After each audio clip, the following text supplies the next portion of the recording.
4 বছরের ছোট্ট শিশু সাবিহা, তার চোখে মুখে কি অদ্ভুত মায়া। কখনো বন্ধুদের সাথে মাটি নিয়ে রান্নাবান্না খেলছে, কখনো বইয়ের পাতায় হাত রেখে শেখার চেষ্টা করছে নতুন কিছু। দেখে মনে হবে জীবনের সব রং যেন ছড়িয়ে আছে তার চারপাশে, কিন্তু সেই হাসির আড়ালে লুকিয়ে আছে এক নির্মম সত্য। জন্ম থেকেই তার শরীরে নেই স্বাভাবিক মলদ্বার, আর হৃৎপিণ্ডে আছে তিনটি ছিদ্র।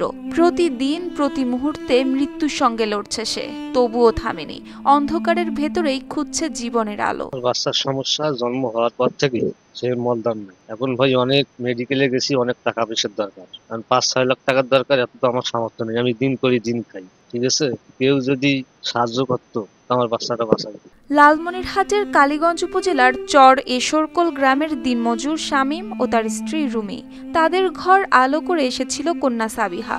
জন্মের পরপরই বাবা মা বুঝেছিলেন তাদের সন্তান আর 5 জনের মতো নয়। শুরু হয় হাসপাতাল থেকে হাসপাতালে ছোটাছুটি। শেষে এলাকাবাসীর সহায়তায় একজন চিকিৎসক কোলোস্টমি প্রক্রিয়ায় সাবিহার পেটের ভেতর দিয়ে তৈরি করে দেন কৃত্রিম মলত্যাগের পথ। কিন্তু তাতেও শেষ হয়নি এই যুদ্ধ। হৃৎপিণ্ডের ছিদ্রগুলো দ্রুত চিকিৎসার অভাবে বাড়িয়ে দিচ্ছে তার মৃত্যু ঝুঁকি। মোনালিসা হেভি ফ্লো 15 পিস প্যাকেটের সাথে 8 পিসের একটি প্যাকেট একদম ফ্রি। বাচ্চাটার জন্ম যেদিন সেদিন থেকে মলদ্বারের রাস্তা নাই, জ্বরের রাস্তা নাই, হাড়ের সমস্যা। এর বাপও বাড়িতে ছিল না। আমরা অনেক কষ্ট করি, আমার শ্বশুরি আর আমি অনেক জায়গা ঘুরছি। রংপুরের কালীগঞ্জ গেছিলাম, লালমনি গেছিলাম, কিন্তু কোনো জায়গায় নেয় না। যখন নেয় নাই তখন আবার সরকারি মেডিকেল গেছি, যে অনেক করি আসছি, ডাক্তার নেয় না, ঘুরি দেয়। আমার শাশুড়ি আর আমি বারান্দায় পড়িয়েছিলাম। ডাক্তার দেখতে দেখতে দেখতে বিরক্ত হয়ে 2 মাস পর কোনো রকম করে দিছে। ওই অবস্থায় বাচ্চাকে নিয়ে এসেছি, তখন থেকে আর কোনো চিকিৎসা করতে পারি না। বাচ্চার হাড়েরও সব 3টে সমস্যা, চিকিৎসা করার মতো কোনো অবস্থা নাই।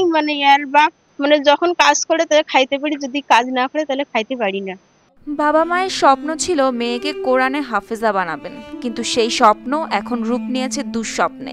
চিকিৎসার জন্য সংসারের শেষ সম্বলটুকু বিক্রি করে এখন তারা চলছেন ধার দেনা করে। তোমাদের কাছে সাহায্য চাচ্ছি, দয়া করে বাচ্চাটাকে বাঁচান।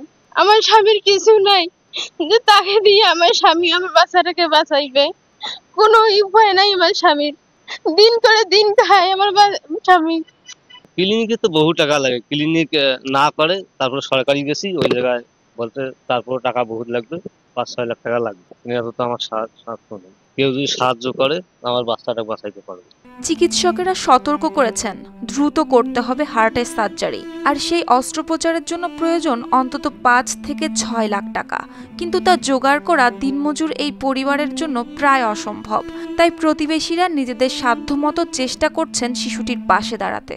গরিব মানুষ, আরো সমস্যা, এই যে মলদ্বারের সমস্যা, হাড়ের সমস্যা, এখন বাপ মা তা সহ্য করতে পারে না, যতই গরিব মানুষ হোক না কেন। এই জন্য সবাইকে বলতেছে যে একটু সহযোগিতা চাই। এলাকাবাসীকে জানার পরে এলাকাবাসী কিছু কিছু তাকে আর্থিক সহযোগিতা করছে, করার পরে তাগড়িয়েও দ্বিতীয় অপারেশন করার পরে ডাক্তার বলছে যে এখন আর পুরো অপারেশন করার মতো এখানে হবে না।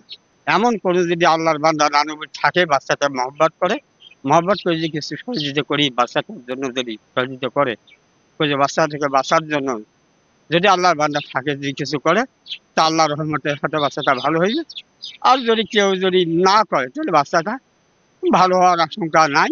শিশু সাবিহা এখনো বুঝতে শিখেনি কেন সে অন্যদের মতো নয়।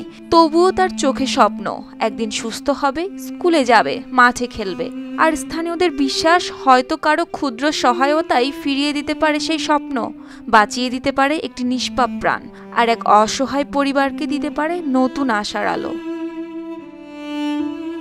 News desk, RTV।